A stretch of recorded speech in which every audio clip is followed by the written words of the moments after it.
Leaders.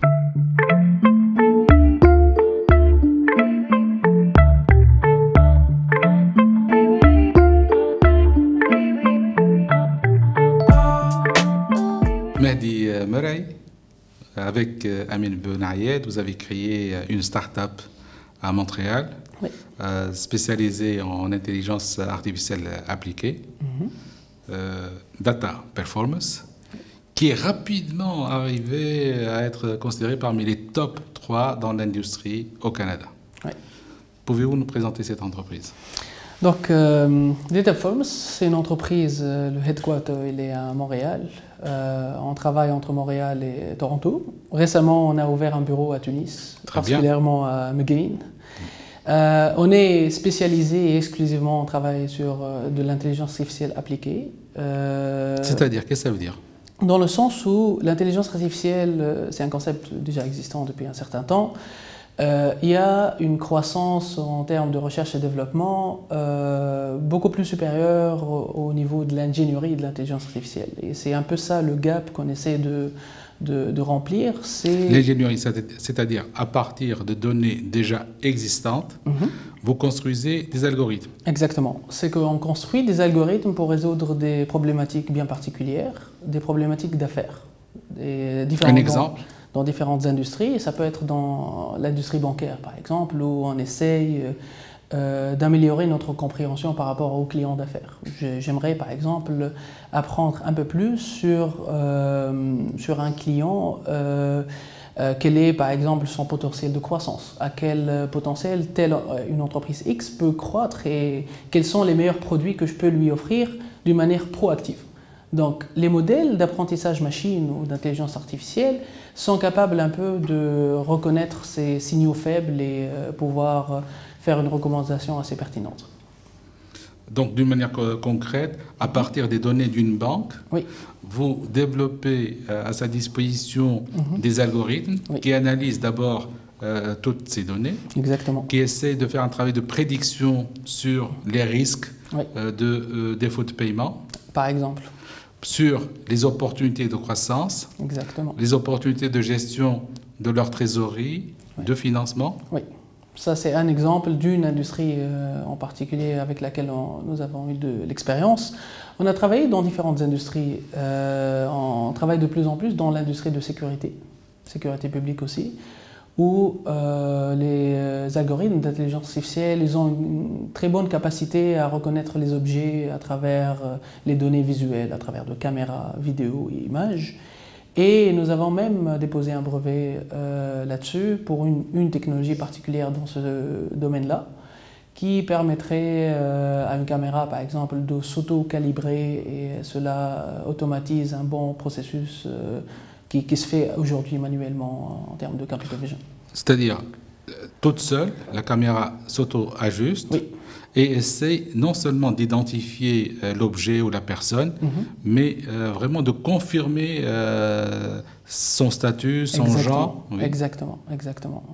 Et elle peut déclencher une alerte spéciale? Ça peut déclencher une alerte, ça dépend vraiment du besoin. Donc nous, on construit des technologies en intelligence artificielle, soit on met ça à la disposition d'un client, soit ces technologies-là, on la transforme en un produit propriétaire à nous, qu'on essaye d'écouler dans un marché bien particulier. Très bien. Vous avez d'autres projets, d'autres cas à nous présenter? On a différents projets, honnêtement. On a travaillé récemment dans l'industrie de la publicité en ligne, par exemple, où dans cette industrie-là, il y a une compétition accrue entre les différentes agences publicitaires et surtout les logiciels qui placent les publicités. On a travaillé sur un algorithme d'optimisation qui permet d'augmenter un peu les chances qu'une publicité soit vue sur Internet, tout simplement en se basant sur l'historique de navigation et les cookies des utilisateurs. Et vous offrez ça aux médias ou aux annonceurs En fait, nous, généralement, on travaille comme partenaire technologique d'une entreprise qui est déjà dans ce secteur-là. Par exemple, récemment, on a fait une partenariat avec une entreprise qui est déjà dans le secteur. C'est un média ou c'est un annonceur? C'est un broker, c'est plutôt un agrégateur de publicité. Très bien. Donc, et c'est lui qui essaie de pousser sa exactement, publicité. sa propre publicité. Et après, c'est relié avec des ventes? Est-ce que c'est relié avec des ventes? En fait, ça dépend. Ça dépend du partenariat. Il y a des partenariats où on entre comme un partenaire technologique, où on continue à être un prestataire de services. On est de plus en plus sur des modèles d'affaires où on entre aussi comme partenaire, même sur les ventes, c'est-à-dire en termes de vente et de risque aussi. Data Performance, vous l'avez créé en 2016. Oui. Et depuis lors, comment ça a évolué? En fait, évolution assez rapide. Particulièrement l'année dernière, on a commencé à élargir l'équipe. On est en train de doubler presque chaque 6 mois. Chaque 6 mois, oui. Vous doublez vos effectifs? Oui. Vous êtes à combien en ce moment? Actuellement, on est à 25 personnes, 25 incluant personnes. les personnes de Tunisie en février. Et de quelle nationalité, de quelle spécialité? Beaucoup de nationalités, toutes nationalités confondues. Je pense qu'on est plus que 6 nationalités. On est tunisien, ça a été cofondé par des Tunisiens. On est chinois, soudanais, égyptiens, islandais, canadiens, bien sûr. Et donc on a quand même une bonne diversité, que ce soit en termes de culturel ou aussi une diversité en termes de domaine d'application. C'est que des domaines d'application, vous recrutez des informaticiens ou non? En fait, on recrute des informaticiens, mais pas seulement des informaticiens.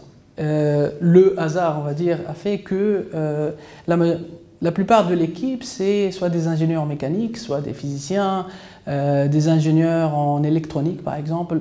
C'est tous des profils particulièrement d'ingénierie qui ont une capacité quand même de compréhension technique assez avancée.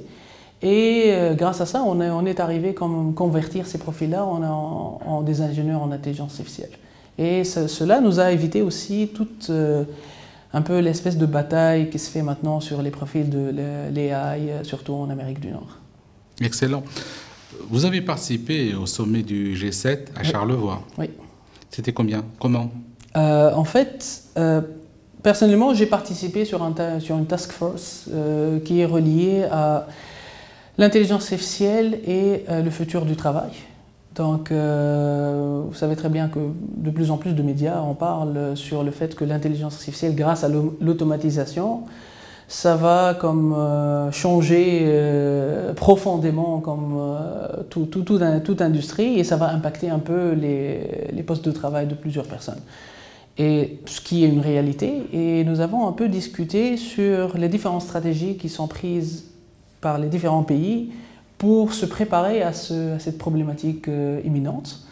Et ce qui était quand même intéressant, c'est que, par exemple, si on réfléchit par rapport à la Tunisie, la plupart des stratégies, à part quelques stratégies où ils sont basés sur de gros financements, par exemple la Chine, la plupart des stratégies sont des stratégies aussi qui incluent beaucoup le côté académique, qui inclut des industries TIC que la Tunisie en dispose par exemple.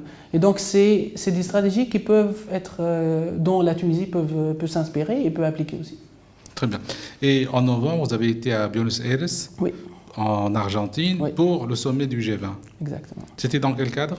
Pareil, mais plutôt particulièrement par rapport à l'éducation, mais c'est très relié en fait. C'est que nous avons discuté le fait que grâce à l'intelligence artificielle et d'autres technologies disruptives, la compréhension des systèmes d'éducation et académiques sont en train d'être changés et bouleversés complètement parce que moi je leur ai dit qu'avant on allait à l'université pour une carrière de 30 ans, mais aujourd'hui on va à l'université pour une carrière de 3 ans. Et qu'après 3 ans, on devrait commencer à repenser un peu notre carrière et apprendre quelque chose de nouveau parce que ce métier-là, il va tout simplement être transformé. Très bien. Est-ce que vous croyez aujourd'hui que la Tunisie peut prendre pied dans cette intelligence artificielle ou artificielle appliquée? Absolument. Je crois que la Tunisie est un très très bon candidat pour ça. Pour la simple et bonne raison que, à part les quelques exemples que j'avais cités, qu'ils ont un financement grandiose et colossal derrière, la Tunisie quand même dispose d'un bon terrain par rapport à la région, déjà pour se distinguer dans la région du Maghreb et l'Afrique aussi. Parce qu'on a déjà beaucoup d'universités, On a un système d'éducation, oui, il y a beaucoup de choses à améliorer, mais on en a un déjà par rapport à d'autres pays. Et en fin de compte, ce qui est très intéressant avec cette technologie-là, c'est que oui, l'intelligence artificielle, historiquement, c'est quelque chose qui existe depuis longtemps, mais récemment, la nouvelle révolution un peu, ça a remis un peu les pendules à l'heure et que tout le monde s'est retrouvé presque dans la même ligne de départ. Donc on n'est pas très très loin par rapport à d'autres pays. On n'est pas très en retard? On n'est quand même, on n'est pas très en retard. On peut dire qu'on est en retard par rapport à des pays qui ont pris ça, qui ont pris un peu le virage très tôt, comme le Canada, les États-Unis, la Chine récemment, mais on n'est pas très en retard. On peut se rattraper rapidement? Je pense que oui. Qu'est-ce qu'il faudrait faire? Ce qu'il faut faire, c'est travailler sur l'académie, le secteur de l'éducation. Moi, je pense qu'il devrait y avoir des modules, des cours? Des modules, au moins des modules. Partout? Presque partout, pour tout simplement initier les étudiants et les sensibiliser un peu à cette réalité technologique. La deuxième chose qui est, je pense, très intéressante, c'est un certain programme, encouragement qui peut se faire par le gouvernement tunisien par rapport à toute entreprise qui veut adopter ces technologies-là. Excellent. Pour un peu révolutionner sa chaîne de valeur et se mettre au même titre que d'autres compagnies.